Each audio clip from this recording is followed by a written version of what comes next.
আপনাদের বলছি, আপনার যে সহযাত্রী আপনার কাছে বা পাশে বসে আছে, যে আপনার সঙ্গে নিত্যযাত্রা করে, অথচ আপনি জানেন সে হয়তো টিকিটও কাটে না।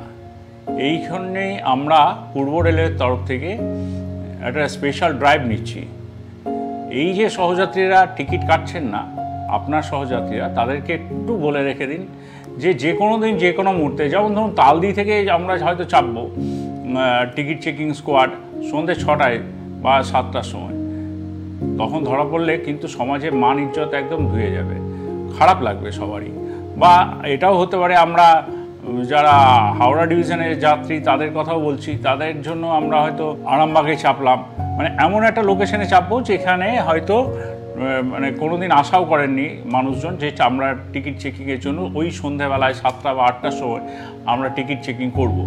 এটা উদ্দেশ্য কিছু নয় যে টিকিট চেকিং করে আমরা রেলওয়ে প্রচুর লাভ করবে, এটা নয়। কিন্তু যেটা উদ্দেশ্য সেটা হলো যে আপনার সহযাত্রীকে একটু বুঝিয়ে দেওয়া যে মানুষের উপকারের জন্য রেল এই কাউন্টারগুলো করেছে, ইউটিএস সিস্টেম করেছে যাতে সহজে টিকিটটা কাটতে পারে। আর বাসের থেকে রেলের ভাড়া অনেক কম, টিকিটটা যদি নিয়ে নেয় হাতে তাহলে তো অনেক সুবিধা, এই সামাজিক অসম্মানটা তো হয় না।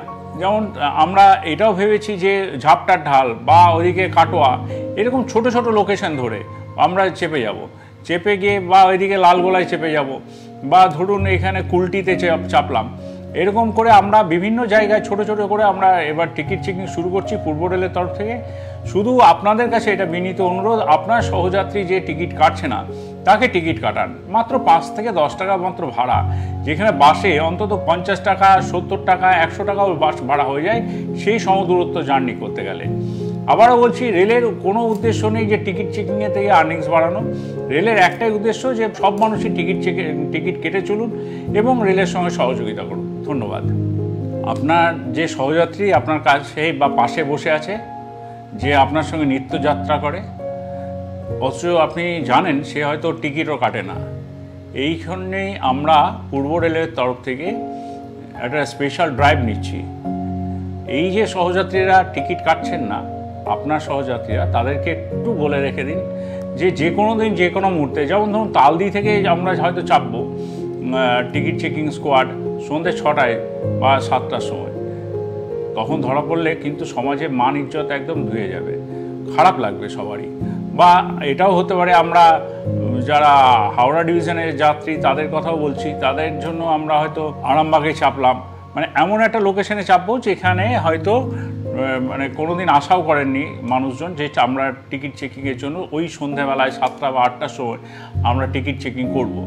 এটা উদ্দেশ্য কিছু নয় যে টিকিট চেকিং করে আমরা রেলওয়ে প্রচুর লাভ করবে, এটা নয়। কিন্তু যেটা উদ্দেশ্য সেটা হলো যে আপনার সহযাত্রীকে একটু বুঝিয়ে দেওয়া যে মানুষের উপকারের জন্য রেল এই কাউন্টারগুলো করেছে, ইউটিএস সিস্টেম করেছে যাতে সহজে টিকিটটা কাটতে পারে। আর বাসের থেকে রেলের ভাড়া অনেক কম, টিকিটটা যদি নিয়ে নেয় হাতে তাহলে তো অনেক সুবিধা, এই সামাজিক অসম্মানটা তো হয় না।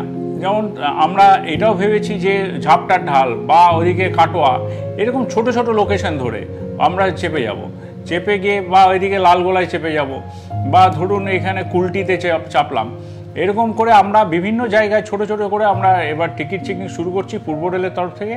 শুধু আপনাদের কাছে এটা বিনীত অনুরোধ, আপনার সহযাত্রী যে টিকিট কাটছে না তাকে টিকিট কাটান, মাত্র 5 থেকে 10 টাকা মাত্র ভাড়া, যেখানে বাসে অন্তত 50 টাকা, 70 টাকা, 100 টাকাও বাস ভাড়া হয়ে যায় সেই সমদূরত্ব জার্নি করতে গেলে।